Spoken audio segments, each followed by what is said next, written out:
రైతులకు రుణమాఫీ ప్రకటించడంతో నేడు ₹1,00,000 వరకు రుణమాఫీ జరుగుతుండటంతో చిన్నశంకరంపేట మండల కేంద్రంలో కాంగ్రెస్ పార్టీ మండల అధ్యక్షుడు సానా సత్యనారాయణ ఆధ్వర్యంలో అంబరాన్నంటే విధంగా సంబరాలు జరుపుకున్నారు. రాష్ట్ర ముఖ్యమంత్రి రేవంత్ రెడ్డి మెదక్ ఎమ్మెల్యే మైనంపల్లి రోహిత్ చిత్రపటాలకు పాలాభిషేకం నిర్వహించి టపాకాయలు కాలుస్తూ సంబరాలు జరుపుకున్నారు. అనంతరం వారు మాట్లాడుతూ కాంగ్రెస్ పార్టీ ఎన్నికల సమయంలో ఇచ్చిన హామీలలో ఒక్కొక్కటిగా నెరవేర్చడం జరుగుతుందని, గత ప్రభుత్వం 10 సంవత్సరాల పాలనలో రైతులకు ఏకకాలంలో ₹1,00,000 రుణమాఫీ చేస్తామని చెప్పి రుణాలకు సంబంధించిన మిత్తి డబ్బులు మాత్రమే మాఫీ చేయడం జరిగిందని వారన్నారు.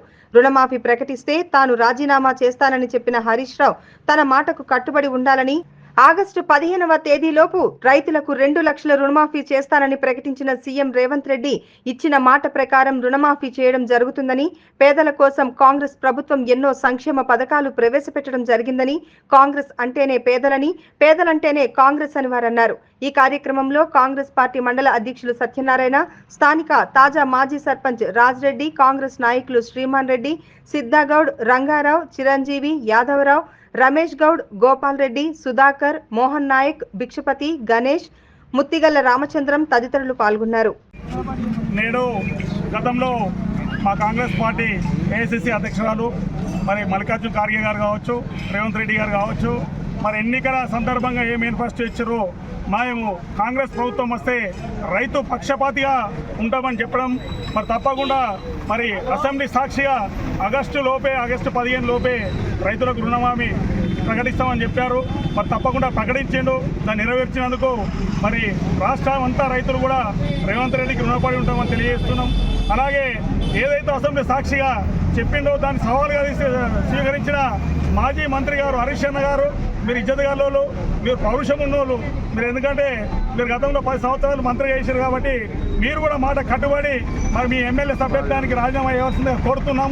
ఎందుకంటే మీరు ఆత్మాభిమానాల నాయకుడు కాబట్టి తప్పకుండా రాజీనామా చేస్తామని కోరుకుంటున్నాం.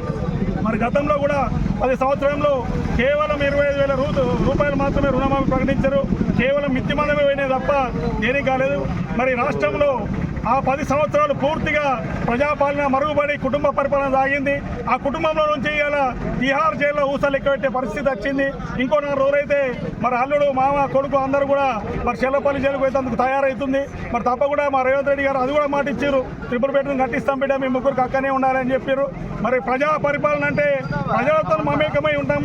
మరి బస్సు ఫ్రీ ఉన్నది, ఇలా గ్యాస్ వస్తున్నది, మరి విద్యుత్ తప్పకుండా ఇంకేదైతే హామీలు ఇచ్చినామో తప్పకుండా ప్రజల వైపు ఉండి, పేదవారి వైపు ఉండి, ఇప్పుడు కాదు గత స్వతంత్రం నాటి నుంచి కూడా 75 సంవత్సరాలు గతంలో అందరూ మా నాయకులు ఏమైనా ఉంటే చదిపోతుండే 70 నుంచి ఏం చేసిరని, 70 నుంచి ఏం చేసామో ఇలా ప్రపంచంలో చూస్తే తెలుస్తుంది. 6వ ఆర్థిక వ్యవస్థగా భారతదేశం ఎదిగిందంటే కాంగ్రెస్ కష్టమే తప్ప వేరే పార్టీ కష్టాలు కాదు. మరి తప్పకుండా ఈ దేశాన్ని, ఈ రాష్ట్రాన్ని ముందుకు నడిపించడానికి భవిష్యత్తులో కాంగ్రెస్ అవసరం ఉంది. పేదలకు మరి పేదల పక్షపాతికి, రైతు పక్షపాతికి ఉండేందుకు గరీబ్ బచావో దేశ్కు బచావో అని నినాదం ఇచ్చిన శ్రీమతి ఇందిరాగాంధీ నుంచి మొదలు పెడితే నేడు యనుమల రేవంత్ రెడ్డి గారి వరకు కూడా పేదల పక్షపాతిగానే ఉంటూ కాంగ్రెస్ పార్టీ అంటే పేదలంటేనే మరి కాంగ్రెస్ పార్టీ అనే విధంగా మా డైనామిక్ ఎమ్మెల్యే గారు కూడా అనునిత్యం ఈ మెదక్ కోసం, ఈ మెదక్ రైతాంగం కోసం ఇక్కడ ఉన్న చెరుకు ఫ్యాక్టరీ తెరిపించడానికి కంకణం కట్టుకుంటూ తప్పకుండా ఎమ్మెల్యే గారు కూడా ఈ కాన్స్టిట్యూషన్ జై కాంగ్రెస్.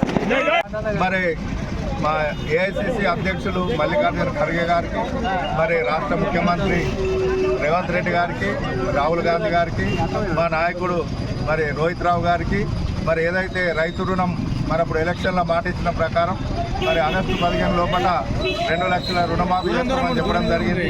మరి ఈరోజు రైతులందరికీ ₹1,00,000 మాఫీ అవుతున్నాయి. మరి వచ్చే 30వ తారీఖు 1,50,000. మరి ఏదైతే మాట చెప్పిండో ఆగస్టు 15 వరకల్లా మొత్తం ₹2,00,000 తప్పకుండా ప్రతి రైతుకు, ఏదైతే ప్రతిపక్ష నాయకులు చేస్తూ ఉన్నారు ఏదో రేషన్ కార్డు అని, రేషన్ కార్డు సంబంధం లేకుండా రైతుకు పాస్బుక్ ప్రకారం ప్రతి రైతుకు 2 లక్షల రుణమాఫీ మరి చేయడము చాలా అభినందించవలసిన విషయం. ఇంకోటి ఏదైతే ఉందో మరి ఆ రోజు రాజశేఖర రెడ్డి ముఖ్యమంత్రి ఉన్నప్పుడే మరి ₹1,00,000 రుణమాఫీ అయింది. మరి గతంలో ప్రభుత్వం చేసింది ₹1,00,000 చెప్పి మరి ₹1,00,000 సగం మంది రైతులకైతే సగం మంది కాలే. మరి ఈరోజు తప్పకుండా ప్రతిపక్షాలు అవి దయ్యాలు వేదాలు వల్లించినట్టు చెప్తా ఉన్నారు. అది రుణమాఫీ దాని షెడ్యూల్ రాకముందే 3 రోజుల ముందు మరి ఏమైతే చెప్తా ఉన్నారంటే అన్ని నిబంధనలు పెట్టి పై అందరికి వస్తలేవని చెప్తా ఉన్నారు. గుమ్మడికాయ దొంగలు అంటే గుదాలు కూసుకున్నట్టు గుమ్మడికాయలు దొంగ లెక్క కూసుకున్నట్టు కాదు. మొత్తం చూసి ప్రతిపక్షాలు ఎవరైతే ఉందో నాయకులు, ఎవరైతే బీఆర్ఎస్ ఎమ్మెల్యేలు దాన్ని అభినందించకుండా కనీసం విమర్శలు చేయకమని వాళ్ళను మేము కోరుతా ఉన్నాం.